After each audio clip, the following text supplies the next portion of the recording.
ఈరోజు కొబ్బరి బెల్లం వంటలు చేసుకుంటాం. ఇట్టగా 4 చిప్పలు కొబ్బరి, చిన్న చిప్పలు తీసుకున్నా. దీనికి తురుము పెట్టి ఇట్లా మిక్సీకి వేసి పెట్టుకోవాలి మెత్తంగా. దీనికి 2 కప్పుల కొబ్బరికి 1 కప్పు బెల్లం తీసుకోవాలి. పక్కన ప్యాన్ పెట్టుకొని ఒక నలక నెయ్యి వేసి వేగించుకోవాలి.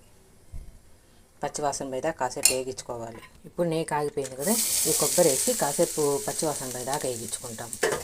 సిమ్లోని పెట్టి కాసేపు దోరగా వేగించుకుంటూ ఉండాలి, అడుగు అంటకుండా. అదొకరు వేగింది కదా, ఇప్పుడు ఈ కప్పు బెల్లం దీంట్లో వేసేస్తాము. దీంట్లో 1/2 కప్పు దాకా వాటర్ చాలు.